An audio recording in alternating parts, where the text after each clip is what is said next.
It was a Tuesday night, late, around 2:45 a.m. I had just dropped off a drunk couple in the city center and was about to call it a night when a new ride request popped up. Pickup was just 2 blocks away, near a dimly lit park.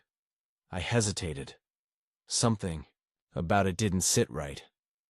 But money's money. I accepted. I pulled up to the curb. At first, I didn't see anyone. Then, a man stepped out from the shadows of a tree. He wore a hoodie with the strings pulled tight around his face, and he had a limp, no suitcase, no phone in hand, just him, slow and stiff like he'd just crawled out of something. He opened the door and got in without a word. "Hey," I said, trying to keep it casual. "Where are you headed?" He gave me an address, somewhere on the outskirts of town. It was about a 25-minute drive, mostly through empty roads and industrial areas. I tried to glance at him through the rearview mirror, but he kept his head down, shadow covering most of his face. We drove in silence for about 10 minutes. Then, he suddenly spoke. "Do you ever wonder who gets into your car?" The way he said it, calm, quiet, like he wasn't really asking, like he already knew the answer. I forced a chuckle. "Well, that's kind of the job, right? All kinds of people." He didn't say anything after that. A few minutes later, I noticed him shifting in the back seat. He pulled something from his hoodie pocket. I couldn't see what it was, but I heard the unmistakable sound of duct tape unrolling. My stomach twisted. Tried to glance in the mirror again, but he had angled himself away, facing the window now. I turned on the radio, partly to calm myself, partly to break the silence. The static crackled before a song came on. He reached forward and turned the volume all the way down. "Keep your eyes on the road," he said quietly. I did. My heart was pounding so hard I thought he could hear it. I reached for my phone slowly, but he spoke again. "If you try anything, I'll make you regret it." I didn't move after that. We were almost at the edge of town, in an area where streetlights were few and far between. Warehouses, chain-link fences, lots of dead ends. "Turn left here," he said. I hesitated. That wasn't the way to the address he gave me. "Left," he repeated. I turned. The road was narrow and unpaved. Trees lined one side and abandoned buildings loomed on the other. My headlights barely cut through the dark. "Pull over," he said. My hands were slick on the steering wheel. I slowed to a stop. He leaned forward slightly. I could feel his breath on my neck. "Do you have any family?" I didn't answer. I said, "Yes," I snapped. "Yeah, I do." There was a long pause. Then he sat back. "You should tell them you love them," he said, almost wistfully. I stared straight ahead. I didn't dare turn around. He didn't move.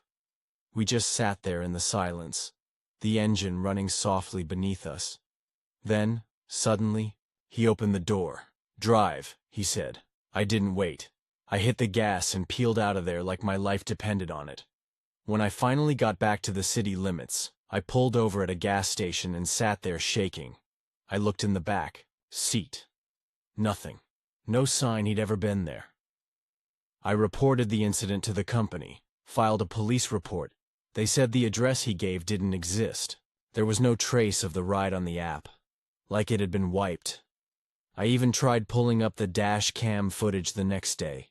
It was all there, me driving, talking. But in the rearview mirror, the back seat was empty the entire time. Still, I know what I saw, what I felt.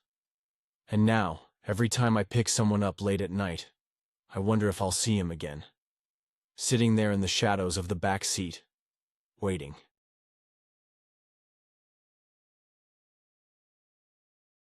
I've been driving a taxi for almost 5 years now, mostly at night. People come and go, some are nice, some are weird, but I've learned to stay calm and keep my distance. That night was just like any other, until I got a call to pick someone. up at a small motel on the edge of town. The motel wasn't one of those fancy places. It was old and run down, with flickering neon lights that buzzed and sometimes went out. The parking lot was empty except for one old pickup truck, and the air smelled like cigarette smoke and mildew. I parked near the office and waited. After a few minutes, a man came out. He looked normal at first, middle-aged, wearing a leather jacket, jeans, and a baseball cap pulled low over his eyes. But there was something about him that made me uneasy. He walked slow, dragging one foot, a little, and his eyes darted around like he was looking for someone, or something. He got into my car without saying a word. I turned to him and said, "Where to?" He pulled a crumpled piece of paper from his pocket and handed it to me. The address was about 20 miles away, in a quiet residential neighborhood. I started the engine and pulled onto the main road. The radio played softly, but he didn't react to the music or say a single word. I glanced at him a couple of times. His eyes were fixed on the window, watching the streetlights pass by. His jaw was tight, and I thought maybe he was upset or angry about something. About 10 minutes into the drive, he finally spoke. "You ever feel like you're being watched?" His voice was low and rough, like he'd been shouting a lot that day. "Sometimes," I said, trying to sound casual. "Why?" He didn't answer. Just stared out the window. I wanted to break the silence, so I asked, "Are you okay?" "You look tired." He gave me a slow nod but didn't say more. The road started to get darker. We left the town behind and entered a stretch of highway surrounded by woods on both sides.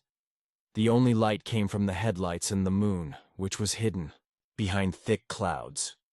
Suddenly, he reached into his jacket and pulled out a small knife. It wasn't big, but shiny and sharp-looking. My heart jumped. "Hey, what's that for?" I asked, trying to keep my voice steady. He smiled, but it wasn't a friendly smile. It was cold, almost empty. "For protection," he said. I swallowed, hard. "From who?" He looked at me, eyes burning in the dim light. "From the things that hide out here." I laughed nervously. "You mean animals?" "No," he said, shaking his head. "People. People who don't want to be found." I tried to calm down. "Okay. But this is a normal neighborhood. Nothing strange happens there." He shrugged. "That's what they want you to think." We drove in silence again. When we reached the address, it was a small house at the end of a narrow street. The porch light was off, and the yard looked messy, like no one cared about it. He turned to me. "Wait here. I'll be back soon." I nodded, locking the doors. I watched him walk up to the door and knock twice. Nothing. He knocked again. Louder. Suddenly, a light flicked on inside, and the door opened just a crack. A woman's face appeared for a second, pale and scared. The man stepped inside quickly. I waited in the car, watching the windows. After a few minutes, the woman came out. She looked exhausted, and her eyes were red. She walked over to my window and tapped lightly. I rolled it down. "Is he dangerous?" she asked quietly. I hesitated. "He has a knife, but he hasn't hurt me." She looked around nervously. "He's been hiding here for days. He's my brother. Things got bad and he's scared of people." I felt bad for her. "Do you want me to wait until he comes back?" She shook her head. "No. Just keep the car running. I'm going to get some things. Please don't leave." I nodded again. She ran back inside. I kept my eyes on the house and my hands on the wheel. Minutes passed. Then, I saw him come out. He was different now. More tense. Almost wild. His eyes flicked to the trees, then back to the house. He climbed into the car without a word. I started driving away slowly. "Where to now?" I asked. He didn't answer. The road back was quiet. I noticed we passed a small gas station with bright lights, but he didn't say to stop. After about 15 minutes, he suddenly said, "Stop here." We were parked by a dark forest road. No houses, no streetlights, just trees and silence. "Why here?" I asked. He looked at me, eyes dark. "Because I don't want to go home." I nodded slowly. "Okay, I can wait." He got out and disappeared into the woods. I sat there, watching the shadows move between the trees. Minutes stretched into an hour.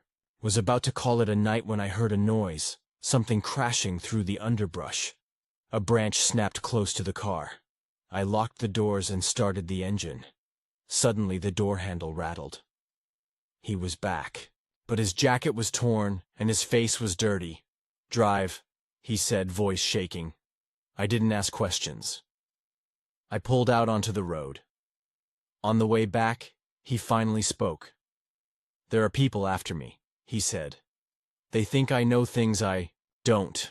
I glanced at him. "You don't have to believe me," he said. "But if you ever see someone watching your car or following you, don't stop." My skin crawled. When I dropped him off near a 24-hour diner, I told him to be careful. He smiled, but it didn't reach his eyes. As he walked away, I noticed something in his hand, a folded piece of paper. I couldn't see what was written on it. I didn't ask. That night, I kept thinking about the broken man who hid in a house and ran through the woods like a hunted animal. I still wonder who was chasing him, or what secrets he was hiding. And sometimes, when I drive late at night, I swear I see a figure standing by the trees, just watching.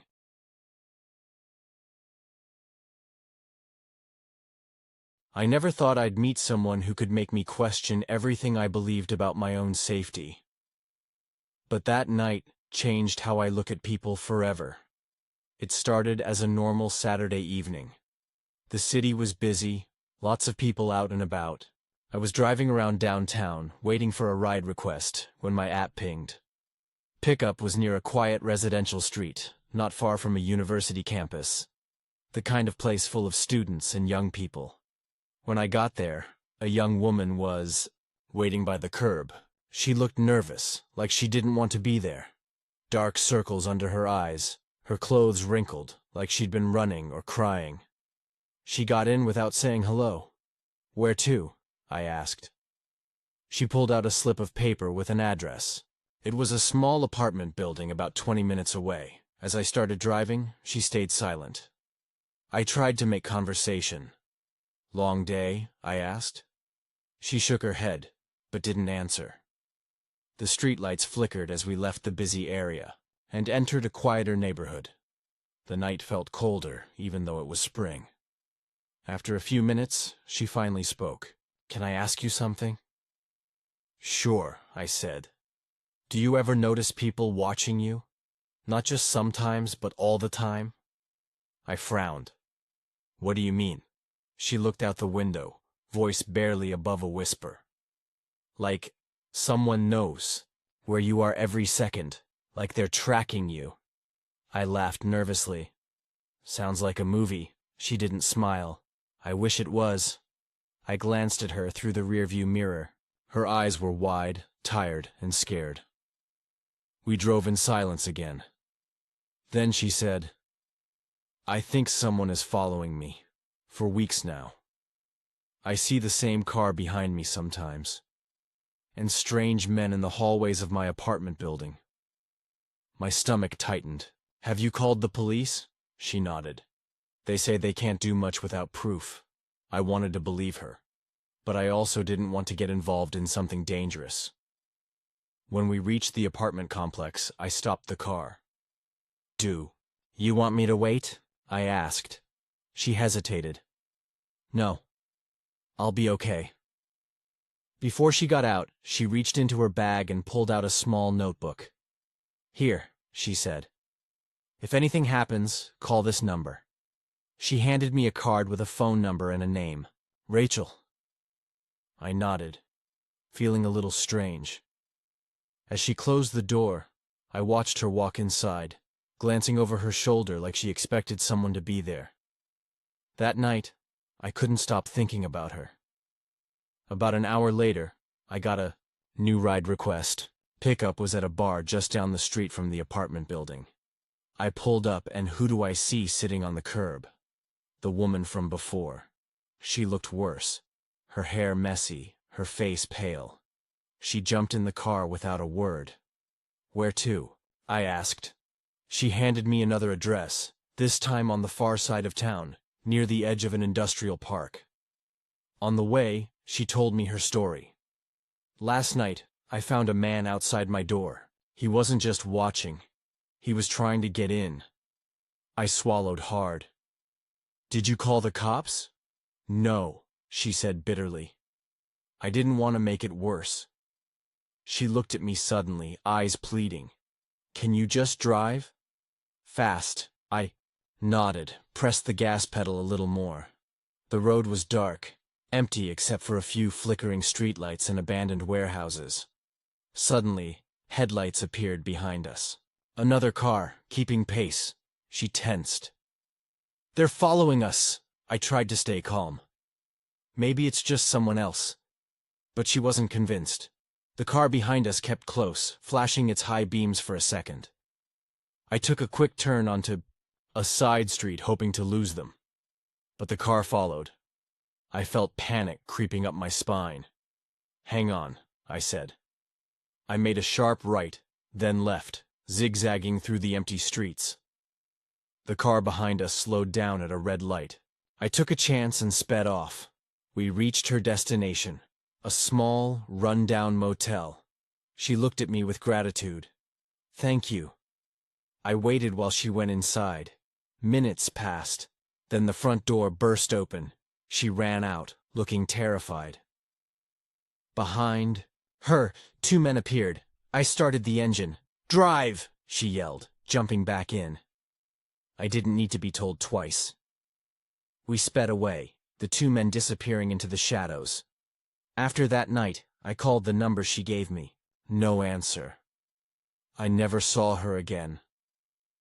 I still think about that woman sometimes. About the fear in her eyes. The way she knew she was being watched, and how real danger can hide in everyday places.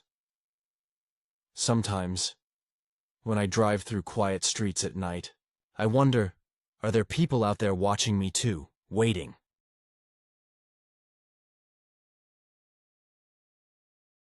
I was finishing my shift around midnight when the phone rang. It was one of those calls that immediately set a strange feeling in my gut. "Taxi needed at 47 Pine Street," the dispatcher said. "Female passenger." That address was in a quiet part of town, near some old houses and a few small shops. Not many people were out at that hour. I grabbed my keys and headed out. The streets were empty, except for the occasional flicker of a streetlight or a stray cat darting across the road. The night air was cold and smelled like rain, even though the sky was clear. When I arrived at 47 Pine Street, I saw her standing on the porch of a small house. She looked about 30, with dark hair pulled back tightly, wearing a long coat. Her hands were in her pockets, and she looked tense. She got in without saying much. "Where to?" I asked. "Anywhere but here," she said, voice soft but urgent, started the car and pulled onto the street. For the first few minutes, she didn't say a word. I glanced at her in the mirror. Her eyes were wide, staring straight ahead, like she was trying to focus on something far away. I tried to make small talk, but she shook her head. After about 10 minutes, she finally spoke. "I think someone's following me." I looked over. "How do you know?" She hesitated. "I've seen the same car behind me for days. Sometimes it's just sitting outside my house." I nodded. "Have you called the police?" She shook her head. "No. I don't want to make it worse." The streetlights passed by, casting shadows on her face. "Where do you want to go?" I asked. She looked out the window. "I just want to get as far away as possible." I understood that feeling. Sometimes, when you're scared, you just want to disappear. We drove through empty streets, then onto the highway. The city lights faded behind us. After about 20 minutes, she told me to stop near a gas station in the middle of nowhere. She got out and paced by the pumps, looking over her shoulder every few seconds. I locked the doors, watching her. Then, she came back inside. "I need to use the bathroom," she said. The gas station was closed. "I'll wait here," I told her. She nodded and walked inside. I sat in the car, checking my phone. Minutes later, she came running back, breathless. "Something's wrong," she said. Before I could ask, a car pulled into the gas station parking lot. It was the same one she said was following her. The driver stayed inside, engine running, lights off. My passenger's face went pale. "We need to leave, now." I started the car and pulled away fast. The car behind us turned on its headlights and followed. The highway was empty, the road stretching ahead like a dark ribbon. I tried to shake the car off, but it stayed right behind us. She whispered, "Don't stop. They want to scare me." I felt my hands tighten on the steering wheel. I took a sharp exit off the highway, heading into a residential area. The car followed, keeping its distance, but never leaving. Then, suddenly, it turned on its blinker and pulled into a driveway. My passenger let out a shaky breath. They gave up. We drove in silence.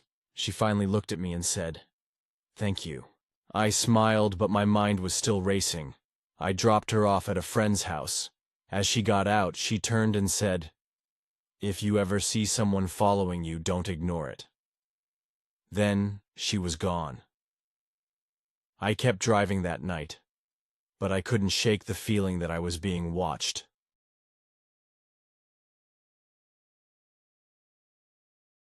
I remember that night clearly because it was one of the strangest rides I've ever had, and it still haunts me. It was late, around 2 a.m., and I was driving a long, empty route between two parts of town. The city was asleep, and the roads were dark and quiet. I wasn't expecting any more calls, but then my phone buzzed. A ride request came from a small diner near the highway. The message said, "Please hurry, not feeling safe." I felt a chill. I knew that part of town wasn't great late at night. Some old industrial buildings, a few run-down motels, and not much else. I drove quickly to the diner. When I arrived, I saw a man standing outside, smoking. He was maybe in his late 40s, with tired eyes and a heavy coat zipped up to his chin. He looked calm but tense, like he was waiting for someone who might not show up. He got in the back seat without saying a word. "Where to?" I asked. He gave me a simple address, a motel on the edge of town. I started driving. For the first few minutes, he said nothing, just stared out the window. I tried to start a conversation, but he didn't respond. After about 10 minutes, I glanced in the mirror and noticed something odd. His eyes weren't blinking much. He seemed almost too still. I felt uneasy. Then, without warning, he spoke. "Do you ever think about how easy it is for someone to disappear?" His voice was low, calm, but cold. I wasn't sure how to answer. "Disappear?" He nodded. "Disappear from everything. Family, friends, records, even memories." I swallowed. "Why do you ask?" He looked at me in the mirror. "Because some people want to be forgotten, and some people want to make sure they are." I tried to focus on the road. The silence returned, thick and heavy. Then he said, "Do you know what I'm really doing here?" I shook my head slowly. He smiled, a small, chilling smile. "I'm making sure I'm not followed." A shiver ran down my spine. I wasn't sure if he was joking. The highway lights passed by in a blur. He suddenly leaned forward and whispered, "I've been on the run for months. People who want to find me won't stop, not until they do." I felt the car grow colder, though the heater was on. "Why come here?" I asked carefully. He glanced at me. "Because this ride is one of the few things they can't track easily." I glanced down at my phone, which was off. His eyes locked on mine again. "Sometimes the safest place is right here, in a stranger's car." We drove in silence. Then the GPS showed the motel up ahead. He looked out the window, then turned back to me. "Thanks for the ride," he said quietly. I stopped the car and watched him get out. He walked quickly toward the motel, looking over his shoulder. When he disappeared inside, I felt a strange weight in the air. I sat there a moment, heart racing. Then my phone buzzed. A message from an unknown number. "He got away, thanks for the help." I didn't reply. I still don't know who he was, or who was after him. But that night, I realized how close danger can get, and how sometimes the scariest stories are the ones with no clear ending.